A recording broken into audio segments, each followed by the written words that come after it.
咁我哋就將個原本嗰隻門咧拆咗，咁有時客人啊或者親戚嚟到嘅時候咧都可以瞓啦。咁亦都有少少留意嘅地方。有冇諗過一個裝修單位可以用50日時間就完成呢？嗱，今日咧係一個越級挑戰啦。今日咧嚟到西灣河嘉亨灣啦，一個3房嘅單位。屋主當初揾我哋嘅時候咧，就同我哋好明確咁樣講明㗎啦，一定要喺個半月時間裏邊咧就完成晒成間屋嘅裝修設計啦。嗱，今次咧我哋幫屋主咧係做咗一個翻新工程啦，一齊上去睇下究竟點樣喺呢個限時裏邊咧完成晒呢個新屋設計啦。即刻上去睇。好啦，咁啊，其實當初屋主揾我嘅時候咧，就留意到我哋之前咧曾經做過一次同一大細同一面積嘅嘉亨灣單位，呢個都係一個3房單位嚟嘅。不過今次嘅業主咧，佢哋就有個難題俾我哋，就係話佢希望我哋咧喺1個半月之內咧完成晒成間屋嘅翻新裝修喎。嗱，咁首先我哋做咗啲乜嘢嘅改動咧？第一啦，我哋將呢一個嘅廚房門咧原本係一隻掩門嚟嘅，但係掩門經常性向入邊推咧，其實就好影響到佢裏邊使用嘅。咁我哋就將佢原本嗰隻門咧拆咗，然之後咧再做翻呢一個嘅吊趟門啦。成個廳嘅主色調咧都係淺木色同埋奶油白色嘅。咁當然啦，呢一個嘅玻璃門咧，我哋都係用翻呢一個主色調去做啦。一個吊趟門啦，兩邊都可以做到一個緩衝嘅效果咧。呢一個效果做出嚟咧，無論你話之後有小朋友啊，佢哋咧用呢啲門嘅時候咧，都非常之安心嘅。咁然後一路延伸埋嚟呢一個飯廳位置啦，都係今次我哋嘅一個比較特色嘅位置啦。嗱，今次呢面牆咧，我哋就做咗一個特色牆啦。原本呢度有個窗嘅，但屋主就話咧唔想 show 個窗出嚟啦，因為嗰個咧其實係一個天井位嚟嘅。其實望開住個窗咧，都係見到對面樓啊，或者對面樓嗰啲廁所位啊、啲渠位咁樣。咁我哋咧就做咗一個生口板啦，做一個調節嘅設計暗門啦。當有需要維修嘅時候咧，譬如冷氣要維修啊，我哋都可以同樣咧打翻開隻門去用得翻嘅。嗱，我身處呢個位置咧就係玄關位啦，下邊咧做咗一個離地嘅設計嘅，方便可以放下鞋啦，亦都加咗一個換鞋凳啦。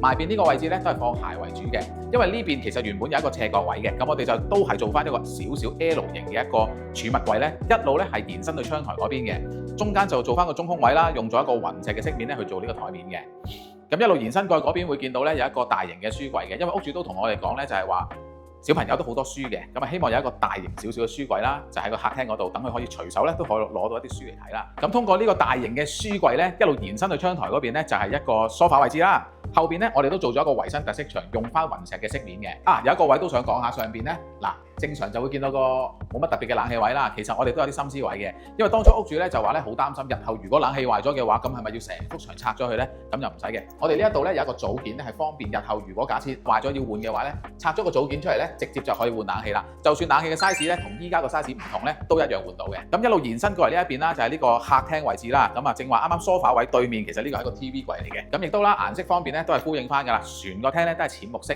再加呢一隻奶油白色嘅。側邊咧做咗個直身玻璃櫃啦，就可以放下屋主嘅一啲相啊，或者小朋友嗰啲獎杯啊、獎牌啊咁啦。下邊個地櫃咧，我哋做咗離地嘅設計嘅，令到個空間感咧大大咁樣提升啦。咁呢邊咧就係用翻呢個木紋背板啦，加翻一啲少少嘅條子，做翻個點綴啦。上邊都係做咗一個好薄身嘅儲物櫃，去滿足翻個收納嘅需求嘅。係啦，正如啱啱所講啦，屋主俾咗個難題我，就話個半月要搞掂晒成間屋裝修啊嘛。咁地板咧一定要重新再做過嘅。今次咧我哋就選擇咗呢個鑽石級嘅石塑地板啦。嗱，可以睇到成個效果出到嚟咧係好靚嘅。今次屋主咧就係揀咗呢個淺灰色嘅木紋款嘅一個石塑板啦。咁佢個好處係啲乜嘢咧？防水啦、防菌啦，同埋無縫接合嘅。好多時有啲屋主咧佢好擔心鋪一啲木紋地磚咧，見到好多掃口粉嘅位置啊。咁嗱，呢一款無縫板咧就完全係無縫，你會見到佢係唔會有嗰啲掃口粉嘅一啲罅位出現㗎。咁日後咧就非常之好打理嘅。嗱，嚟到小朋友房咧，今次屋主咧都將呢間房嘅主色調咧交翻俾阿仔仔決定嘅。咁佢就揀咗灰藍色，再加隻淺灰色，然後咧再追翻成間屋嘅一個淺木紋色咧去做翻成間房嘅空間嘅。咁成個設計出嚟就好男仔房感覺啦。咁嗱，入邊呢度咧，我哋就偷咗個位咧，做咗個樓梯櫃桶。因為今次咧屋主都希望咧衣櫃嘅位置咧就唔使就做太多嘅，反而最主要咧係仔仔嘅書台啊，同埋一啲書櫃嘅位置。所以喺嗰個牀下邊呢個分佈咧，書櫃同埋書台嘅比例咧係佔得比較多啲嘅。咁但係呢一度咧好多時咧，我哋做呢一個樓梯櫃桶咧，都會發現咧，樓梯最埋邊嘅位置個空間咧都係浪費咗嘅。咁今次咧，我哋就喺個衣櫃裡面啦，偷咗個位咧，去到用埋裏邊個位，然後一路嚟到個窗台啦。呢個窗台位咧，成張書台咧係騎上窗台用嘅。咁一個超級深嘅一個書台啦，亦都希望咧，如果譬如話佢再想 extend，因為阿仔仔都可能嚟緊多功課啊咁樣，台面都應該用盡晒成個台面空間㗎啦。臨時臨急，如果想變大啲張台，究竟有啲乜嘢方法咧？咁我哋就做咗一個特別嘅五金啦，張台咧係可以延伸出嚟嘅。變咗咧再開大多出嚟多啲咧，就係咁樣啦。咁嚟到呢個房啦，咁呢一個房咧就係一個當係一個書房同埋客房嘅用途咁樣啦。做咗一張單人床嘅，咁有時客人啊或者親戚嚟到嘅時候咧都可以瞓啦。咁然後呢邊咧都做咗一個大型嘅 L 嘅一個書台加一個直身嘅衣櫃啦。衣櫃今次嘅設計有少少特別嘅，你見到呢度咧係冇門嘅，即係門咧其實喺側邊開嘅，係方便。如果譬如話我坐喺呢一度去到用緊張書台嘅時候，但係又要攞嘢咧，都唔會影響到攞嘢啊嘛，就直接喺側邊嗰度開門攞就得㗎啦。咁而呢邊咧上邊啦做咗一個 display 櫃啦，做咗一個灰色金屬框配翻呢個清玻璃啦，然後都係做翻個 L 位咁樣嘅。